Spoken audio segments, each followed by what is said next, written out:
Hi, my sweet friends, and welcome back to Crochet Every Day with Judy. We're reading again from Wuthering Heights, starting today with Chapter 14.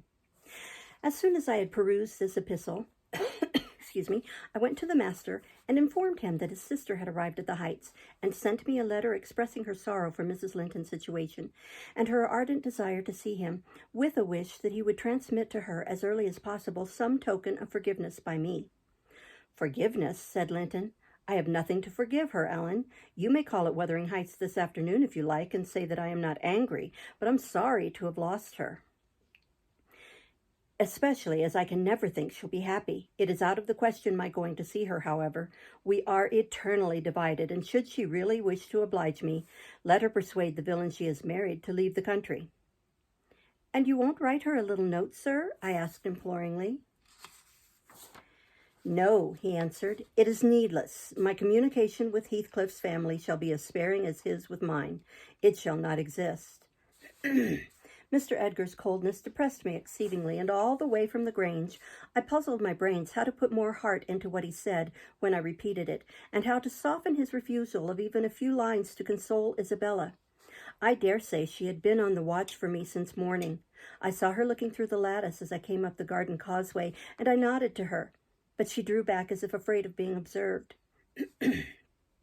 I entered without knocking. There never was such a dreary, dismal scene as the formerly cheerful house presented. I must confess that if I had been in the young lady's place, I would at least have swept the hearth and wiped the tables with a duster. But she already partook of the pervading spirit of neglect which encompassed her. Her pretty face was wan and listless, her hair uncurled, some locks hanging lankly down and some carelessly twisted round her head. Probably she had not touched her dress since yesterday evening. Hindley was not there. Mr. Heathcliff sat at a table turning over some papers in his pocketbook, but he rose when I appeared, asked me how I did, quite friendly, and offered me a chair.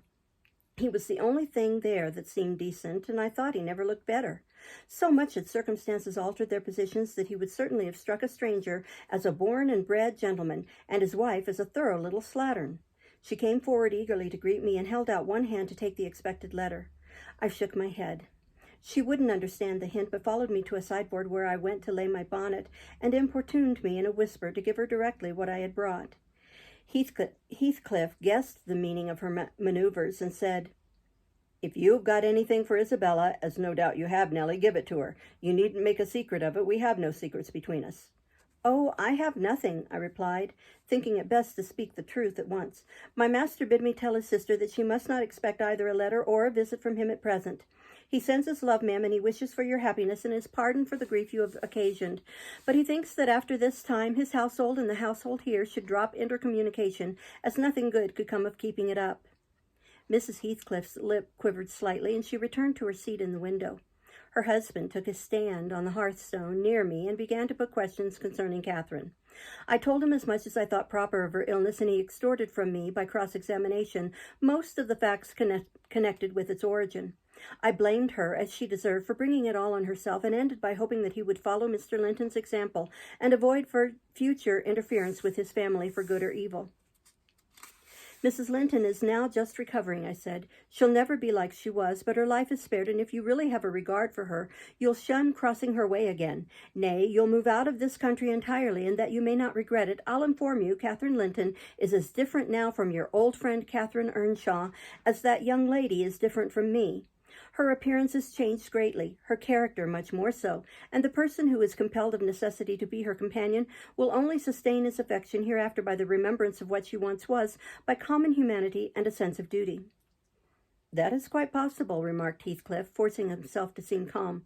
"Quite possible that your master should have nothing but common humanity and a sense of duty to fall back upon. But do you imagine that I shall leave Catherine to his duty and humanity? And can you compare my feelings respecting Catherine to his? Before you leave this house, I must exact a promise from you that you'll give me an interview with her. Consent or refuse, I will see her. What do you say?" "I say, Mr. Heathcliff," I replied, "you must not, you never shall, through my means. Another encounter between you and the master would kill her altogether." "With your aid that may be avoided," he continued. "And should there be danger of such an event, should he be the cause of adding a single trouble more to her existence, why, I think I shall be justified in going to extremes. I wish you had sincerity enough to tell me whether Catherine would suffer greatly from his loss. The fear that she would restrains me. And there you see the distinction between our feelings. Had he been in my place and I in his, though I hated him with a hatred that turned my life to gall, I never would have raised a hand against him.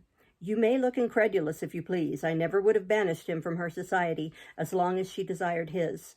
The moment her regard ceased, I would have torn his heart out and drank his blood. But till then, if you don't believe me, you don't know me.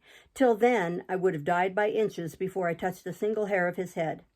And yet, I interrupted, you have no scruples in completely ruining all hopes of her perfect restoration by thrusting yourself into her remembrance now when she has nearly forgotten you, and involving her in a new tumult of discord and distress. You suppose she has nearly forgotten me? He said. Oh, Nellie, you know she has not. You know as well as I do that for every thought she spends on Linton, she spends 1,000 on me. At a most miserable period of my life, I had a notion of the kind. It haunted me on my return to the neighborhood last summer, but only her own assurance could make me admit the horrible idea again. And then Linton would be nothing, nor Hindley, nor all the dreams that ever I dreamt. 2 words would comprehend my future: death and hell. Existence after losing her would be hell. Yet I was a fool to fancy for a moment that she valued Edgar Linton's attachment more than mine. If he loved with all the powers of his puny being, he couldn't love as much in 80 years as I could in a day. And Catherine has a heart as deep as I have. The sea could be as readily contained in that horse trough as her whole affection be monopolized by him. Tush! He is scarcely a degree dearer to her than her dog or her horse. It is not in him to be loved like me. How can she love in him what he is not? Catherine and Edgar are as fond of each other as any 2 people can be, cried Isabella with sudden vivacity. No one has a right to talk in that manner, and I won't hear my brother depreciated in silence. Your brother is wondrous fond of you too, isn't he? Observed Heathcliff scornfully. He turns you adrift on the world with surprising alacrity. He is not aware of what I suffer, she replied. I didn't tell him that. You have been telling him something, then. You have written, have you? To say that I was married, I did write. You saw the note. And nothing since? No. My young lady is looking sadly the worse for her change of condition, I remarked. Somebody's love comes short in her case, obviously. Whose, I may guess, but perhaps I shouldn't say. I should guess it was her own, said Heathcliff. She degenerates into a mere slut. She is tired of trying to please me uncommonly early. You'd hardly credit it, but the very morrow of our wedding she was weeping to go home. However, she'll suit this house so much the better for not being over nice, and I'll take care she does not disgrace me by rambling abroad. Well, sir, returned I hope you'll consider that Mrs. Heathcliff is accustomed to be looked after and waited on, and that she has been brought up like an only daughter whom every one was ready to serve. You must let her have a maid to keep things tidy about her, and you must treat her kindly. Whatever be your notion of Mr. Edgar, you cannot doubt that she has a capacity for strong attachments, or she wouldn't have abandoned the elegancies and comforts and friends of her former home to fix contentedly in such a wilderness as this with you. She abandoned them under a delusion, he answered, picturing in me a hero of romance and expecting unlimited indulgences from my chivalrous devotion. I can hardly regard her in the light of a rational creature, so obstinately has she persisted in forming a fabulous notion of my character and acting on the false impressions she cherished. But at last I think she begins to know me. I don't perceive the silly smiles and grimaces that provoked me at first, and the senseless incapability of discerning that I was in earnest when I gave her my opinion of her infatuation and herself. It was a marvelous effort of perspicacity to discover that I did not love her. I believed at one time no lessons could teach her that, and yet it is poorly learnt, for this morning she announced as a piece of appalling intelligence that I had actually succeeded in making her hate me. A positive labor of Hercules, I assure you. If it be achieved, I have cause to return thanks. Can I trust your assertion, Isabella? Are you sure you hate me? If I let you alone for half a day, won't you come sighing and wheedling to me again? I dare say she would rather I had seemed all tenderness before you. It wounds her vanity to have the truth exposed, but I don't care who knows that the passion was wholly on one side, and I never told her a lie about it. She cannot accuse me of showing a bit of deceitful softness. The first thing she saw me do on coming out of the Grange was to hang up her little dog, and when she pleaded for it, the first words I uttered were a wish that I had the hanging of every being belonging to her except one. Possibly she took that exception for herself, but no brutality disgusted her. I suppose she has an innate admiration of it, if only her precious person were secure from injury. Now, was it not the depth of absurdity, of genuine idiocy, for that pitiful, slavish, mean-minded Brock to dream that I could love her? Tell your master, Nellie, that I never, in all my life, met with such an abject thing as she is. She even disgraces the name of Linton, and I've sometimes relented from pure lack of invention in my experiments on what she could endure and still creep shamefully cringing back. But tell him also to set his fraternal and magisterial heart at ease that I keep strictly within the limits of the law. I have avoided up to this period giving her the slightest right to claim a separation, and what's more, she'd thank nobody for dividing us. If she desired to go, she might. The nuisance of her presence outweighs the gratification to be derived from tormenting her. Mr. Heathcliff, said I, this is the talk of a madman, and your wife most likely is convinced you are mad, and for that reason she has borne with you hitherto. But now that you say she may go, she'll doubtless avail herself of the permission. You are not so bewitched, ma'am, are you, as to remain with him of your own accord? Take care, Ellen, answered Isabella, her eyes sparkling irefully. There was no misdoubting by their expression the full success of her partner's endeavors to make himself detested. Don't put faith in a single word he speaks. He's a lying fiend, a monster, and not a human being. I've been told I might leave him before, and I've made the attempt, but I dare not repeat it. Only, Ellen, promise you'll not mention a syllable of his infamous conversation to my brother or Catherine. Whatever he may pretend, he wishes to provoke Edward to desperation. He says he has married me on purpose to obtain power over him, and he shan't obtain it. I'll die first. I just hope, I pray, that he may forget his diabolical prudence and kill me. The single pleasure I can imagine is to die or to see him dead. There, that will do for the present, said Heathcliff. If you are called upon in a court of law, you'll remember her language, Nellie, and take a good look at that countenance. She's near the point which would suit me. No, you're not fit to be your own guardian, Isabella, now, and I, being your legal protector, must retain you in my custody, however distasteful the obligation may be. Go upstairs. I have something to say to Ellen Dean in private. That's not the way. Upstairs, I tell you. Why, this is the road upstairs, child? He seized and thrust her from the room and returned muttering, I have no pity. I have no pity. The more the worms writhe, the more I yearn to crush out their entrails. It is a moral teething, and I grind with greater energy in proportion to the increase of pain. Do you understand what the word pity means? I said, hastening to resume my bonnet. Did you ever feel a touch of it in your life? Put that down, he interrupted, perceiving my intention to depart. You are not going yet. Come here now, Nellie. I must either persuade or compel you to aid me in fulfilling my determination to see Catherine, and that without delay. I swear that I meditate no harm. I don't desire to cause any disturbance or to exasperate or insult Mr. Linton. I only wish to hear from herself how she is and why she has been ill, and to ask if anything that I could do would be of use to her. Last night I was in the Grange garden 6 hours, and I'll return there tonight, and every night I'll haunt the place, and every day till I find an opportunity of entering. If Edgar Linton meets me, I shall not hesitate to knock him down and give him enough to ensure his quiescence while I stay. If his servants oppose me, I shall threaten them off with these pistols, but wouldn't it be better to prevent my coming in contact with them or their master? And you could do it so easily. I'd warn you when I came, and then you might let me in unobserved as soon as she was alone, and watch till I departed, your conscience quite calm. You would be hindering mischief.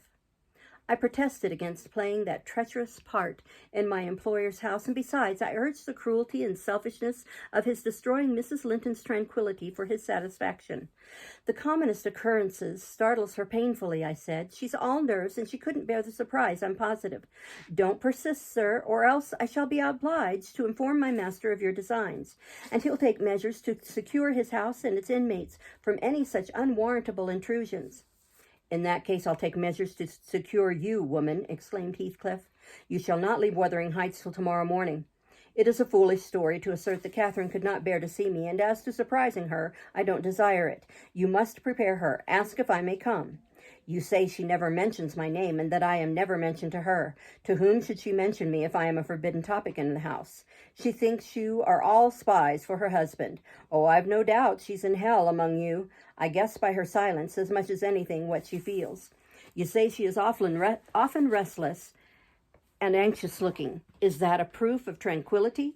You talk of her mind being unsettled. How the devil could it be otherwise in her frightful isolation, and that insipid, paltry creature attending her from duty and humanity, from pity and charity? He might as well plant an oak in a flower pot and expect it to thrive as imagine he can restore her to vigor in the soil of his shallow cares. Let us settle it at once. You will stay here, and am I to fight my way to Catherine over Linton and his footmen? Or will you be my friend as you have been hitherto and do what I request? Decide, because there is no reason for my lingering another minute if you persist in your stubborn ill nature. Well, Mr. Lockwood, I argued and complained and flatly refused him 50 times, but in the long run he forced me to an agreement. I engaged to carry a letter from him to my mistress, and should she consent, I promised to let him have intelligence of Linton's next absence from home, when he might come and get in as he was able. I wouldn't be there, and my fellow servants should be equally out of the way. Was it right or wrong? I fear it was wrong, though expedient. I thought I prevented another explosion by my compliance, and I thought, too, it might create a favorable crisis in Catherine's mental illness. And then I remembered Mr. Edgar's stern rebuke of me carrying tales, and I tried to smooth away all disquietude on the subject by affirming with frequent iteration that betrayal of trust, if it merited so harsh an appellation, should be the last. Notwithstanding, my journey homeward was sadder than my journey thither, and many misgivings I had ere I could prevail on myself to put the missive into Mrs. Linton's hand. But here is Kenneth. I'll go down and tell him how much better you are. My history is dree, as we say, and will serve to while away another morning. Dree and dreary, I reflected as the good woman descended to receive the doctor, and not exactly of a kind which I should have chosen to amuse me. But never mind. I'll extract wholesome medicines from Mrs. Dean's bitter herbs. And firstly, let me beware of the fascination that lurks in Catherine Heathcliff's brilliant eyes. I should be in a curious taking if I surrendered my heart to that young person, and the daughter turned out a second edition of the mother. We'll stop there and start next time with chapter 15. Thank you for listening. Bye-bye.